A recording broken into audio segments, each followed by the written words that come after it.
அனைவருக்கும் வணக்கம். இப்போ நான் வந்து இந்த மேடையில் வந்து என்னோட பர்சனல் விஷயம் பேசுகிறதுக்கு இல்லை. ஏன்னா ஒரு இரங்கல் இதுக்காக வந்திருக்கேன். இங்கே வந்துட்டு என் சொந்த விஷயம் பேசுகிறதுக்கு வந்துட்டு இது மேடை கிடையாது. இருந்தாலும் உங்கள் மேலே இருக்கிற ஒரு மரியாதைக்கு நான் வந்துட்டு ஒரு 2 வார்த்தை பேசுகிறேன். ஏன்னா இன்றைக்கி காலையில் நடந்த விஷயம் வந்துட்டு ரொம்ப ரொம்ப துயரமானது. ஏன்னா இது ஏற்கனவே 1.5 வருஷத்துக்கு முன்னாடி அத்தனை அவதூறுகளும் நீதிமன்றத்தில் இருக்குது. ஏற்கனவே நீதிமன்றத்தில் இருக்கிறது இன்றைக்கி வந்து மேடை போட்டு பேசியிருக்காங்க. அதே வந்து ஒரு 1.5 வருஷத்துக்கு முன்னாடி மறைமுகமாக நிறைய அவதூறுகள் பொய்யான வந்துட்டு விஷயங்கள்லாம் பரப்புனாங்க. இருந்தாலும் நாங்கள் வந்து ஒரு இது வந்து ஒரு இதில் கோர்ட்டில் இருக்கிறதுனால நான் வந்துட்டு இதுக்கு வந்து எந்த விளக்கமும் கொடுக்கல. ஏன்னா that is a contempt of the court. We are not supposed to talk whatever is in the court. But அவருக்கு என்ன அழுத்தமோ தெரியல. இன்றைக்கி ரொம்ப எமோஷ்னலாக ரொம்ப இதாக பேசியிருக்காரு. ஏன்னா ஏற்கனவே நடந்து தான் இன்றைக்கி மேடை போட்டு பேசியிருக்காங்க. நான் அழமாட்டேன், எமோஷ்னல் ஆக மாட்டேன். ஏன்னா நான் எந்த தப்பும் பண்ணலை. அத்தனை விளக்குகளுக்கும் நாங்கள் வந்துட்டு பதில் கொடுப்போம். ஆனால் இப்போது இது வந்து நீதிமன்றத்தில் இருக்கிறதுனால இதுக்கு ஒரு அட்வைஸ் இல்லாமல் நாம் பேசக்கூடாது. கண்டிப்பாக உங்களை வந்து நான் சந்திக்கிறேன் ஆதாரத்தோட. ஒரே ஒரு விஷயம், ஏன் நான் வந்து இது வந்து பெருசப்படுத்தலைன்னா, ஒரு 16 வயசு பையன் இன்றைக்கி அவருக்கு வந்துட்டு பப்ளிக் எக்ஸாம் 10வது படிக்கிறாரு. என் பேரன் இன்றைக்கி அவர் நிலைமை நீங்கள் யோசித்து பாருங்கள். எக்ஸாம் எழுதிட்டு வெளியே வரும்போது எத்தனை மன உளைச்சலில் வந்துட்டு அந்த பையன் இருக்கான்றது வந்துட்டு நீங்கள் புரிஞ்சுக்கிங்க. அதே நேரத்தில் அந்த பசங்களை என்ன துரதிருஷ்டமோ தெரியல, பார்க்கக்கூடாதெல்லாம் பார்த்துருக்காங்க, கேட்கக்கூடாதெல்லாம் கேட்டிருக்காங்க. ரொம்ப மன உளைச்சலில் இருக்காங்க.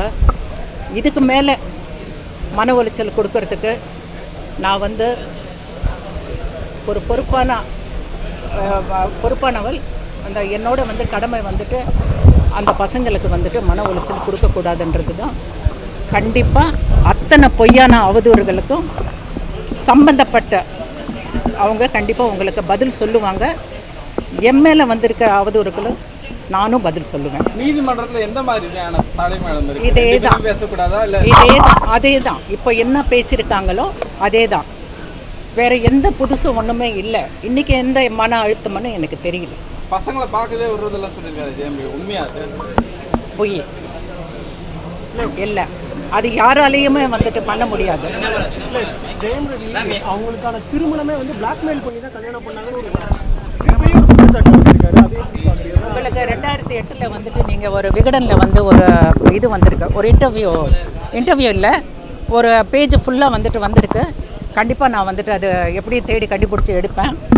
அதில் யார் பிளாக்மெயில் பண்ணி யார் கையை அறுத்துக்கிட்டு கல்யாணம் கேட்டாங்கன்றது வந்துட்டு 2008 வந்திருக்கு.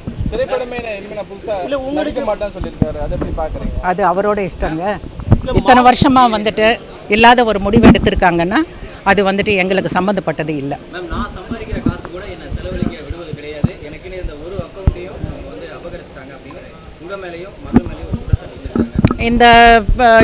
இந்த அவதூறு வந்துட்டு ஏற்கனவே வந்துட்டு கோர்ட்லேயே கொடுத்துருக்காங்கங்க.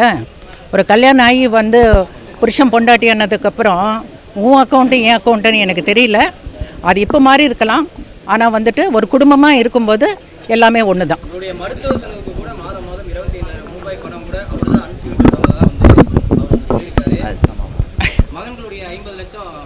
இல்லை இதை என் மருத்துவத்தை வந்து நான் சொல்கிறேன். அதாவது அந்த மாதிரி ஒரு நடக்கலை. இருந்தாலும் அப்படி பண்ணால் ஒரு மாப்பிள்ளையாக வந்துட்டு அவர் கடமை அவர் செஞ்சுருக்காருன்னு தான் நினைக்கிறேன். 2வது மகள் அவளுடைய மருமகன் அவரையும் கூப்பிட்டு வச்சு இவர் வந்து தப்பிச்சு வந்துட்டாரு, இவர் வந்து டைவர்ஸ் வாங்கிட்டாரு அப்படின்ற மாதிரி சொல்லியிருக்காரு. இதை பற்றி நான் பேசினேன்னா அவருக்கு ஏற்கனவே கல்யாணம் ஆகி குழந்தையோடு இருக்கார். இன்னொரு பொண்ணு வாழ்க்கையை நான் வந்துட்டு இது பண்ணுறதா இல்லை.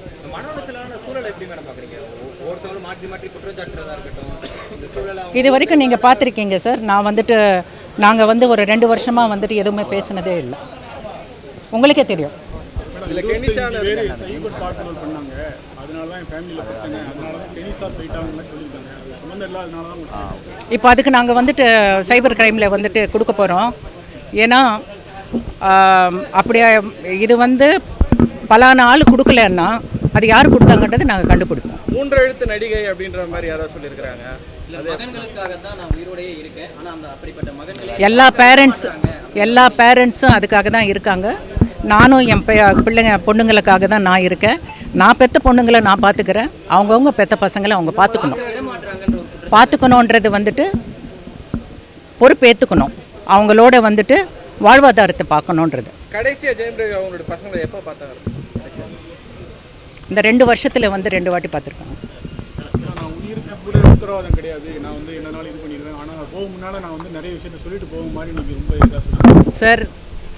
2 வருஷத்துக்கு முன்னாடி வரைக்கும் எந்த பொறுப்பு இருந்தாலும் நாங்கள் ஏற்றுக்கலாம். 2 வருஷத்துக்கு இந்த ஆல்மோஸ்ட் 2 இயர்ஸ் ஆகுது.